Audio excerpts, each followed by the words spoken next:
The last story, another week, another story about heat in sport. We are getting into the Northern Hemisphere summer, and we are now seeing a glut of stories around heat. Of course, we never stop talking about heat because it is directly attributable to climate change.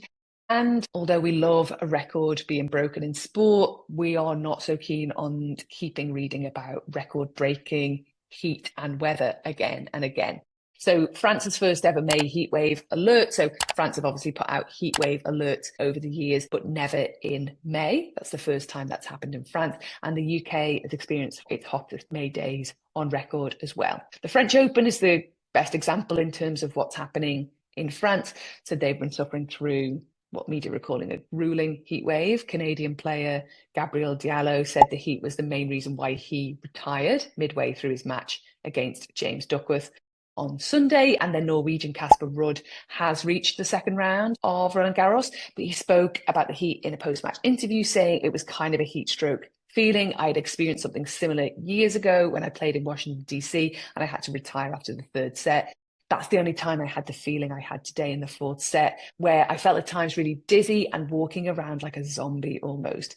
Heat stroke is not something to be taken lightly. It's not where you feel a bit hot and then you go inside. Heat stroke can fundamentally change your physiology and cause long-term and permanent impact. It is not something to be taken lightly. Amy Steele, the Australian netballer, who is a friend of the pod, and speaks really, really eloquently about how severe heat stroke ended her career and changed her life and her almost who she was as a person because of the long-term effect of that. So look up her story if you haven't seen that before, but a really good example of how this is really serious and it's not something to be taken lightly. And our athletes are competing in these temperatures that may cause this. Here in the UK then, it was jackets off again at Lord's. This is a big deal if you know cricket. So strange, yes.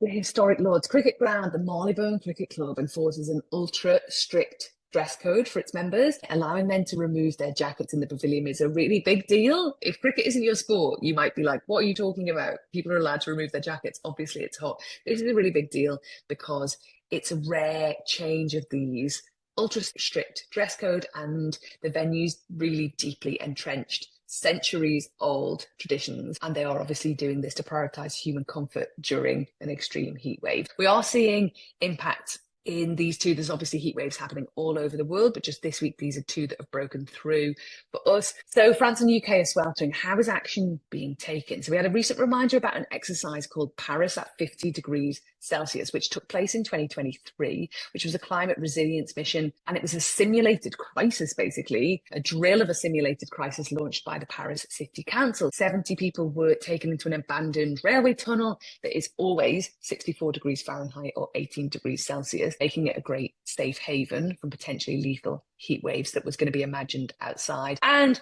when the people were in there, they were asked to simulate the effects of extreme temperature that might become a reality in their lifetimes. This is part of a bigger drive by the city of Paris to do these exercises to enable local governments to stress test health services, emergency response, the way people would cope, what their reactions would be in essential infrastructure before temperatures reach dangerous extremes, which we're already starting to see. And then last week, I was at the UK's Climate Change Committee's released their fourth adaptation report. And this is basically, for people who aren't really in this space all the time, it's basically an independent organisation that does a national reality check on whether Britain is ready for a hotter, wetter, more extreme climate. In simple terms, the report said things are likely to get worse in the next few decades, even if global emissions fall. And Britain is still not properly prepared for these changes. They did reference sport as well, and the relevant insights are that event venues need to be changed and upgraded.